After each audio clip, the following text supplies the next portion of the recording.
Hi, I'm Abhinandan Sekhri in the beautiful city of Morocco, of Tangier in Morocco. And while there's a beautiful ocean on the other side of the camera, here we are on the set.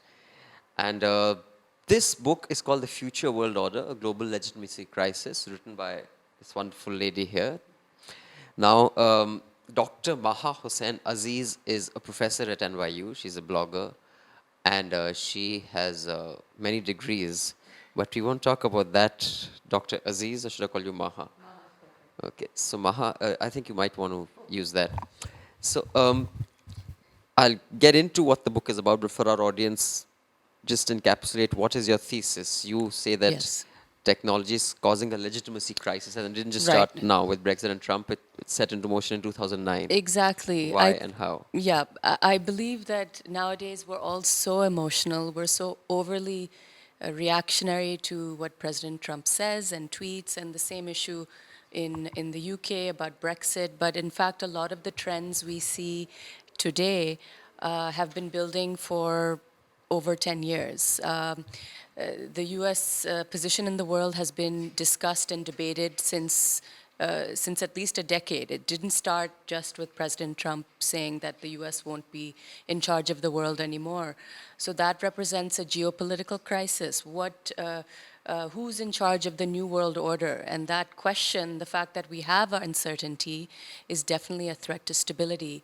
If you throw in the tech factor that, well, we're headed towards this world where power may be defined by tech, with the country with the best AI, particularly on the battlefield, is most likely going to be the leading superpower of the world. So there's a lot of potential for things to go terribly wrong on the geopolitical side of it. And this debate we're now having about the world being defined by U.S. and China, there are a lot of other countries as well who are aspiring to be in the lead and are also pursuing more AI. So we shouldn't be so quick to assume that it'll be a bipolar world going forward. So that is one of the key points.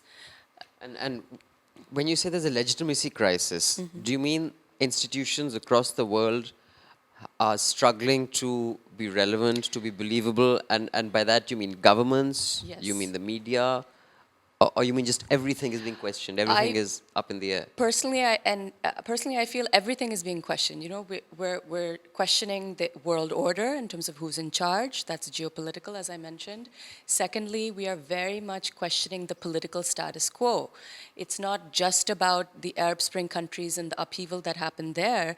We have seen people-led movements against governments in Latin America. Look at the situation in Venezuela, of course, and Brazil. There was a people-led movement that led to the ouster of then President Rousseff. We saw a similar movement brewing in South Korea that changed the leadership there, and across Europe there are many examples of people-led movements that are challenging policy. People want something different. Why is that a bad thing?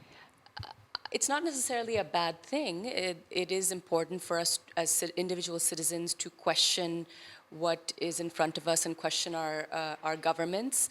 The problem is it doesn't seem as though there's a quick solution as to how governments can regain legitimacy.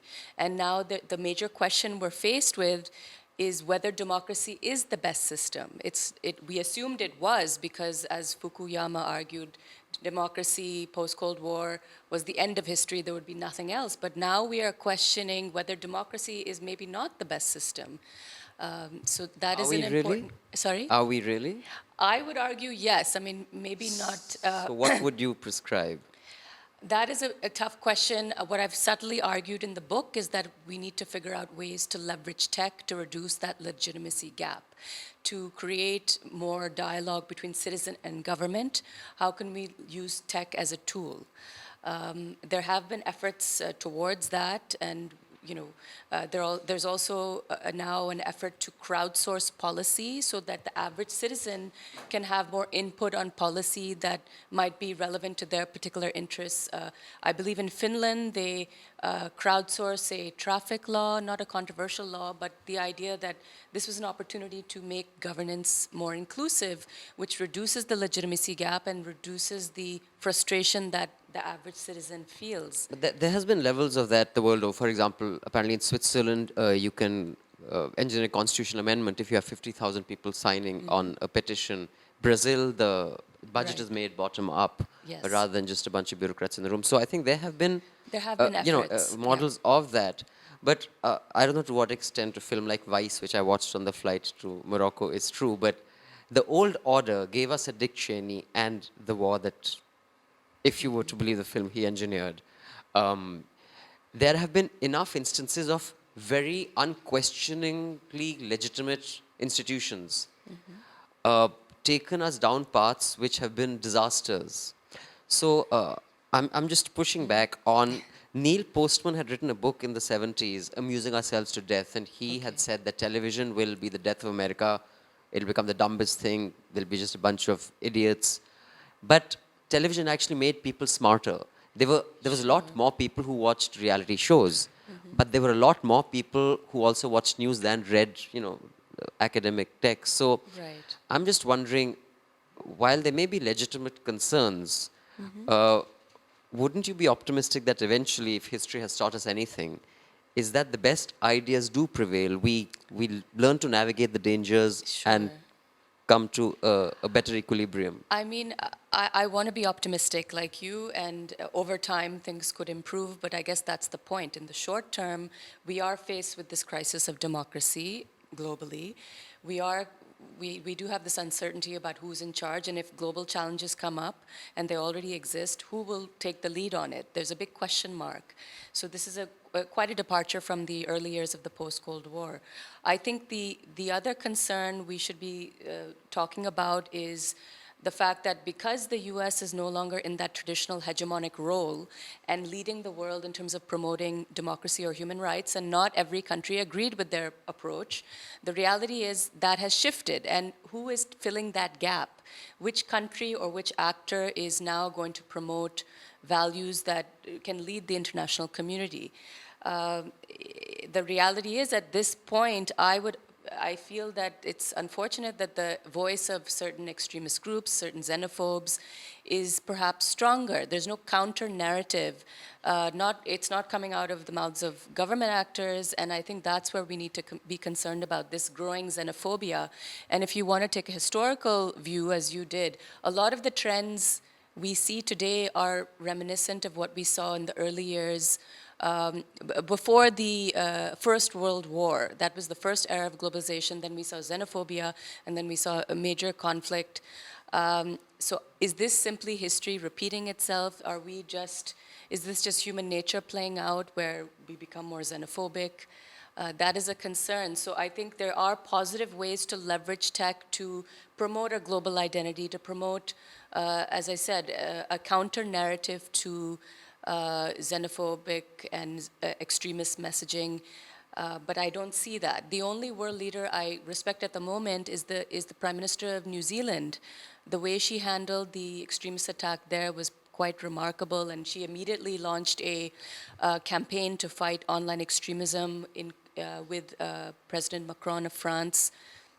So that's positive. I don't think we have enough leaders like that who can tackle these sensitive identity issues, these social fissures that are building globally, including India and perhaps in Morocco. I don't know enough about the local politics here, but this is a concern. Western context, non-Western context, these similar trends are unfolding, and we're not really in tune with. We're not talking about it enough or thinking of practical solutions. Not to take away from what you mentioned with the leader of New Zealand, I think it was fantastically Yeah. handled. But the problem there isn't as complex as a country like, for example, India or Brazil or the US. Sure. It is a fairly homogeneous society. Yeah. It's extremely isolated, insulated from many of the other ugly realities that many of us have to deal with That's in true. other parts of the world. But I just saw this fantastic presentation. I don't know whether you watched it, by this professor from Yale on. Sorry. Wyndham Wallach. He's talking about the ethics of AI, and if we're going to allow AI to make decisions, Right. what is the kind of ethical code they will follow? So I was wondering, how do you deal with it? How does your thesis deal with Right. that? Who hard codes that? And there are, whether we like it or not, there are Western values, there are Eastern values. Every culture has its own value Yes. system. So this split, do you think it could be because technology is being constructed in the ether of a Western value system, and imposed on a society that is not necessarily on the same page. I don't know if it has to do with Western values. I take issue with that whole debate. I think around the world we all have the same goals. I think millennials in one country, in Pakistan, for instance, have the same agenda and goals as millennials in the US. And I think we overemphasize at times this Western versus non-Western debate. With respect to tech and how it can be regulated, I think that's what you were alluding to, Well, not or the necessarily regulated, ethics but yeah, of but AI. how do you frame that entire space where you paint this painting? Right. What is the I think ether there around? needs to be more discussion within communities and on a global scale about the effect of tech on our society, our politics, our economics. But perhaps we can devise a new social contract that incorporates the actor of the tech company or the tech billionaire. Otherwise, we're just going to be fumbling for another 5, 10 years till there's a superpower that declares they are the hegemonic power, and we will just have to kind of So to fall what in line. extent do you put this legitimacy crisis, or to address it? To what extent do you think it's the tech giants that are at the center of the solution, or are they just peripheral players? I think we cannot ignore them. I'm based in the U.S. and at NYU, as you know, and in the last couple of years, you cannot help but recognize that activist billionaires who run some of these tech firms are very vocal. They're very publicly responding to policy. At times, they're trying to fill the policy gap. And again, this could be in response to the current president. So you cannot ignore the new influencers in our political systems everywhere. The tech-armed citizen, social media armed citizen, and the activist tech billionaire that is, launching a pilot project in California to investigate whether basic income, universal basic income, an extra $1,000 a month could be valuable to people going forward as they lose their jobs to automation. There's his name is Sam Altman. He runs Y Combinator. He has launched that in California. And then you have people like Michael Bloomberg, who dropped out of the presidential race as a private citizen he now wants to focus on climate change because the current government is in denial about its existence. So you cannot deny that activist billionaires do have a role. Tech billionaires do seem to be more aggressive, and we should think of ways to incorporate them And you're more into the optimistic about that than in governments. the short term, as we combat this legitimacy crisis politically, as we try to reduce that legitimacy gap between citizen and government, and we struggle to see governments that can tackle all of these major risks, why shouldn't we accept the help of other actors that have the means to do something about it? Sure, but which brings me to, I won't use the word Western values, but there's a priority of value system. Like, why I completely agree with you. They are vocal on bigotry. Apparently, YouTube has taken down all Hitler videos. Apparently, there was a opposite effect because some teacher said we had put those there as a learning tool, and if you've taken all of it down as a hate speech, then we can't even teach our students history. So there are some unintended consequences. But for exactly these people who are great on such values, uh, have absolutely no respect for privacy. They said we'll handle it. So that's what I mean. That different values matter to different people, and that's going to be a really difficult kind of I space guess to I navigate. question you. What do you mean by values? At the end of the day, we all want uh, uh, uh, employment. We all want to provide for our families. We want to, we want to have basic goods. I think that's universal, whether it's a democratic context or not so democratic context. And keep in mind, we exist in a world now where there's a looming cloud of automation. Most countries will be affected by by automation, losing their jobs to robots and having to adapt. There's not enough discussion about how will we adapt or adjust to new types of jobs? Are governments preparing us for that, for this wave of automation? And not everyone will necessarily want to take on these new jobs. What will we do with this new class of people that are struggling with this transition, the fourth industrial revolution? There's an economist at SOAS, the school of, part of the University of London, that's Where you coined. also I have taught taught there there, actually yeah. for a few years, South Asian politics.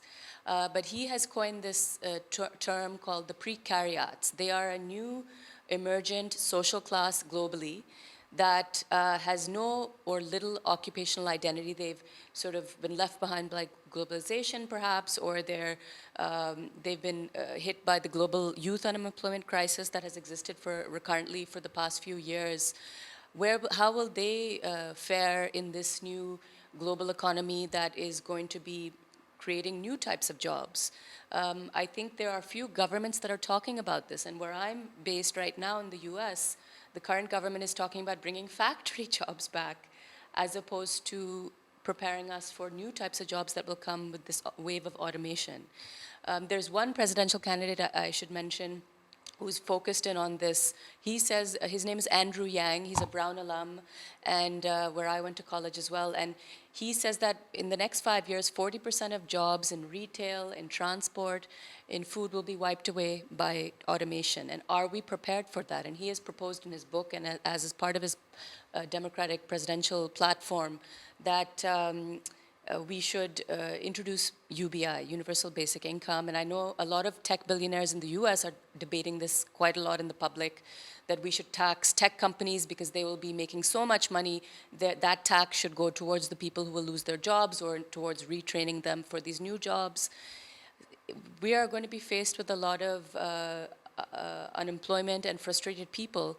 And I believe it was Jack Ma, the billionaire, the tech billionaire in Alibaba. yeah, Alibaba in China, who said that predicted that in the next 10 to 20 years we will experience more pain than happiness because of this wave of automation and the fact that we're not prepared. I've seen it. I'm an academic, social scientist by training, but even I've seen how tech has infiltrated my industry. I teach some courses online now. I do consult with governments and corporates on my specialty of global risk, and we do that online. It's called crowdsourced consulting. So I've already seen in my field that technology has penetrated and my work, and I have to adapt. And I think that's something we'll all have to do going forward. And maybe not everybody will want to do that, and that's a problem. All right. On that happy note, we shall say goodbye to audience. I'll plug your book once again. It's called The Future World Order, A Thank you. Global Legitimacy Crisis. I hope I'll be able to find some time to read it while I'm here. But do enjoy the conference, and let's hope some of the questions that you are throwing up are discussed in more detail, as I'm sure they will I'm be at the sure. conference. I'm sure. Thank you so much. And yes, do check out my book, futureworldorder.org. All right, that's it from us for Thanks. now. Bye.